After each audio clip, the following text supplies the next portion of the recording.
YouTube, Kamen Rider here. Welcome to my review for Kamen Rider Revice, episode 21. So this episode was really good. I mean, I feel like I've broken records saying that every week about Revice, but this episode in particular had some pretty big revelations. Iki and his brother go to confront George about the situation. It was kind of a similar scene to last week where Demons confronted him and he's like, "Did you know about this?" And he's like, "Totes." But it goes a little bit farther than that when they find out more about the motivations of Phoenix, or at least the motivations that they're letting everyone know. And they talk to him and the director and they say, like, our whole purpose behind basically all of this is we want to separate humanity from their demons. We never lose our demons, Mordo. We only learn to live above them. While that's going on, Sakura is at the Cobra Kai dojo and she's getting invited back to that friend's place that's got the mysterious basement. And when she finally goes down to the mysterious basement, she finds out that there's like a little mini organization under there. And they're like, "Remember that driver? We sent it to you. We're Premium Bandai." I actually forgot there was a mystery surrounding where her driver came from. But basically they say, you know, you can't trust Phoenix, but you can trust us. We're working against him. We gave you the driver. But you got to prove yourself by taking the stamp from Christina Aguilera. And the one guy, like the main dude, looked familiar to me. Was he maybe... I guess I could have looked this up before I recorded this, but he looked kind of like the dad from a ninja to me. But basically, she does end up getting the stamp from Aguilera after defeating her, but then they find out it's a fake when she takes it back to her brothers, and Vice is like, "Yeah, this is a fake. It says right on the back. Fake. How did you miss this?"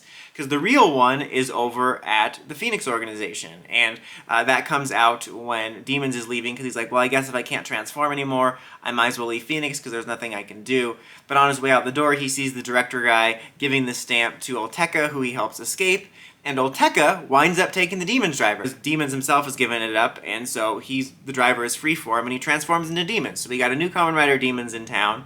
I guess we're going to get a new form for it next week, but I honestly thought it was going to happen this week because, you know, they love the debut forms in this series. But he transforms into Demons, and then when they get on the ground fighting, Hiromi gets in his way, and he's trying to protect everyone even though he doesn't have any powers, and he done gets taken out, at least for now. I'm going to imagine he'll probably be back. It's really funny, again, like last week I said I didn't think they were going to kill him, but if they did, they bring him back. But then this week, he done gets taken out, but I get a feeling he'll be back. But still, you know, pretty crazy intro for the new Demons, taking out the old Demons, and, you know, the others are unable to defeat him. And it was something I didn't necessarily see coming, because I've been kind of bad about keeping up with the news and rumors and stuff, but I thought that was pretty cool. I always am kind of a sucker for those stories where, like, you have the Rider mantle passing around a little bit. Not like in Fies, where, like, every 5 minutes someone was picking up the belt, but kind of like we did with Caliber last year, and I just didn't see it coming. And I think it's interesting because Olteka is actually a demon, but then there's a demon within the driver, so maybe that's also why it's extra powerful. But it was pretty cool, and it was a pretty crazy, like, dramatic end to the episode to have him take old demons out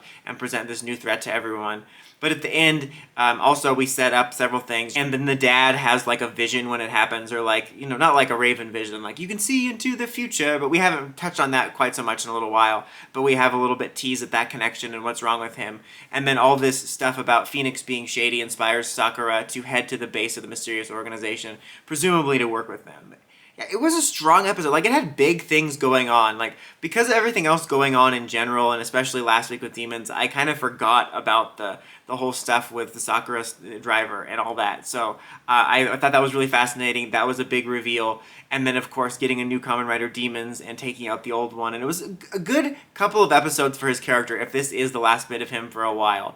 It was a good set of episodes for his character to give him some attention going into this, but it was just unexpected. It was like several big moments that is propelling us into the following arc. Like, as I mentioned in the previous weeks, I'm so glad that Revice has kept its momentum. I was worried after that little mini finale that kind of like was 0-1, it was going to lose momentum and go into something I wasn't interested in, but if anything, it's become more interesting, and it's built off of what came before in the previous arc while also introducing some new stuff, which is really great. So another great episode this week. I would give it a 4 out of 5. What did you guys think? What do you think of the new organization? What do you think of our new Kamen Rider Demons? And most importantly, was that guy the dad from the ninja?